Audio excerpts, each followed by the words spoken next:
Boa noite. Em Brasília, 19 horas. Alô, tudo bom com vocês? Espero que sim. Não são 19 horas e não estamos em Brasília.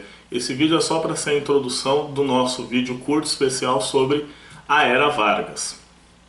Getúlio Vargas provavelmente foi o político mais importante do século XX brasileiro, né? Ao lado de outras figuras como o Juscelino Kubitschek, por exemplo.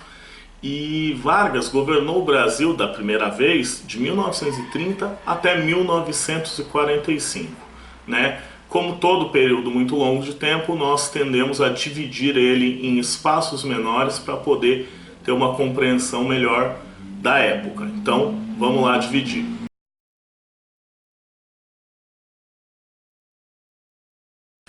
De 1930 até 1934, a gente fala que Vargas governou no período que chamamos de governo provisório. É provisório porque até 34 não havia uma Constituição. Então Getúlio Vargas tinha acabado de subir ao poder depois de ter retirado do governo, né, os paulistas e mineiros da República Velha. Ele tomou o governo devido às fraudes na eleição de 1930, né? Pela eleição, o Júlio Prestes teria sido escolhido presidente. Só que o movimento de 30, que demonstrava toda a insatisfação e o desgaste da República Velha, conseguiu chegar ao poder.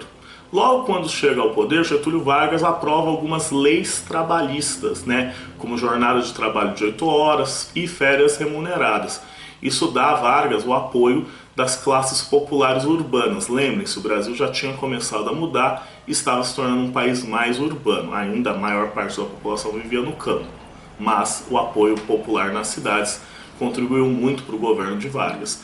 Como os paulistas perderam o poder com a ascensão de Getúlio Vargas, eles estavam bastante incomodados. Os políticos paulistas, ao lado das elites do estado de São Paulo, começaram a se mobilizar contra Vargas, exigindo que fosse aprovada uma nova Constituição, dizendo que ele estaria como um ditador.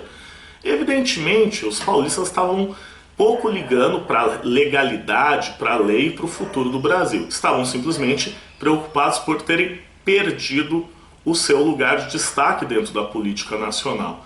Isso leva a, em 1932, termos a explosão da chamada Revolução Constitucionalista de 32, movimento que teve como um de seus estopins o MMDC, o assassinato de jovens, né, da cidade de São Paulo, supostamente por partidários do Getúlio Vargas.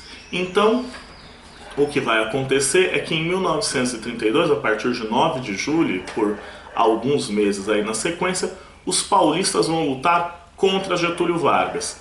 Nem preciso dizer o que acontece, os paulistas perdem, né? Eles lutam sozinhos contra o Brasil e não tem chance nenhuma contra as tropas do governo do Rio de Janeiro. E o que vai acontecer? Ô cachorro do caramba, para de me latir, meu! Ah, parou. E o que vai acontecer é que o Getúlio Vargas, né, submete os paulistas, porém abre mão de alguma forma do seu governo, fazendo 2 anos depois uma Constituição nova, a Constituição de 1934. Reparem aí uma das primeiras características do grande líder político que foi Getúlio Vargas, sua capacidade de negociação. Ele derrota seus adversários, mas não os tira completamente do campo político. E caramba, agora caminhão, puxa vida!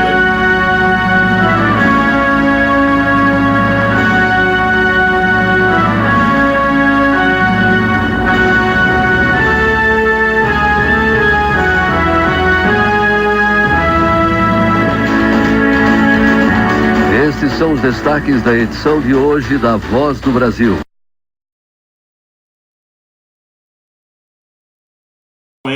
Podemos retomar o vídeo.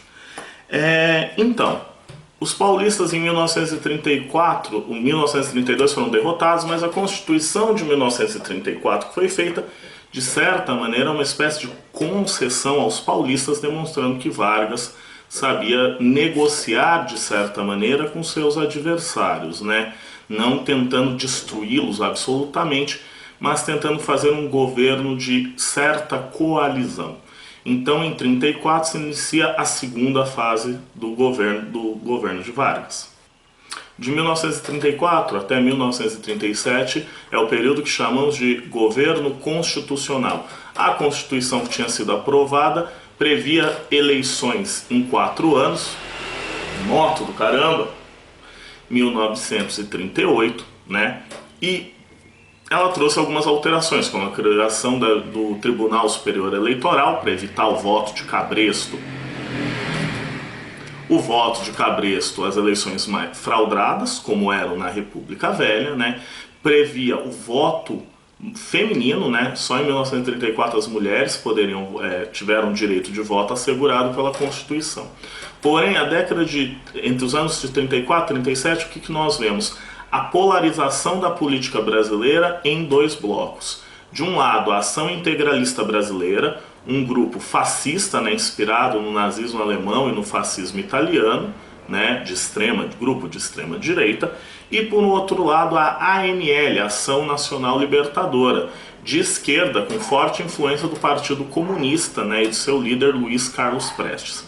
Esses 2 partidos, esses 2 grupos políticos vão dominar a cena política entre 34 e 37, e o que acontece? Acontece que esta polarização leva a extremismos. Em 1935, membros do Partido Comunista tentaram fazer uma quartelada, um golpe de Estado que não foi bem sucedido, a intentona comunista. A partir daí, Getúlio Vargas começa cada vez mais governar em estado de exceção, em estado de sítio, para ter plenos poderes. Isso chega ao ápice em 1937, quando Vargas cria o Plano Cohen, um suposto plano de invasão do Brasil por forças comunistas lideradas pela União Soviética. O plano era uma falácia, uma mentira, porém com ele Vargas conseguiu o que queria, que é implantar uma ditadura e ter plenos poderes, iniciando uma nova fase. Nos 8 anos seguintes, entre 1937 e 1945, o Brasil viveu uma ditadura, a ditadura do Estado Novo. Uma das primeiras medidas que o Vargas fez foi acabar com todos os outros partidos políticos que existiam. Quer dizer, os integralistas achavam que tinham chegado ao poder com o golpe do Estado Novo. Engano deles, né? O que acaba acontecendo é que Vargas governa para si próprio. Ele não abriria mão de plenos poderes, por isso a cassação de todos os partidos. Para obter apoio popular, Vargas tomou 2 medidas. Primeiramente, criou o Departamento de Imprensa e Propaganda, o DIP, que censuraria os meios de comunicação contrários ao governo e criaria uma série de propagandas para poder levar a voz do grande líder da nação, Getúlio Vargas, a todos os cantos do Brasil.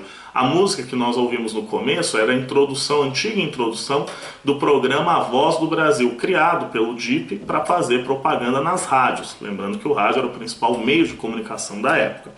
Além da propaganda, né, Getúlio Vargas também criou uma série de leis trabalhistas, né? Consolidou as leis trabalhistas que já tinham sido... Ô, moto do caramba!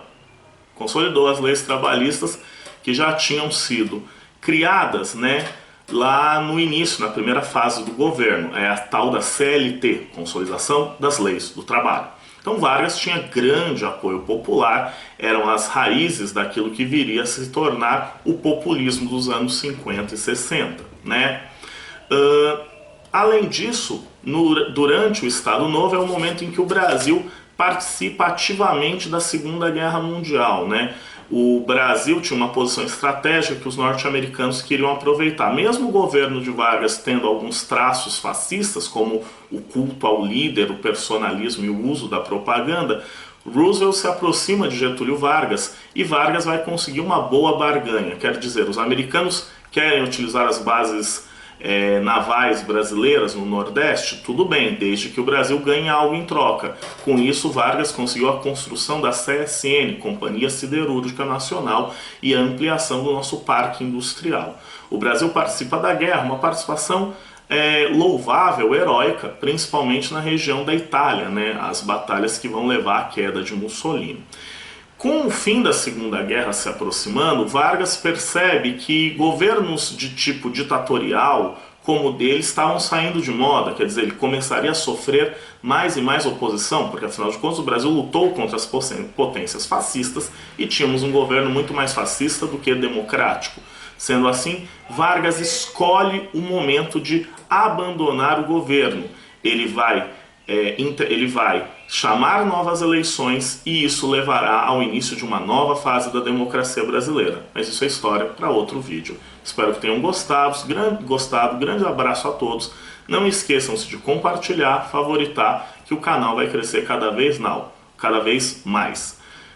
Tchau, tchau e até a próxima.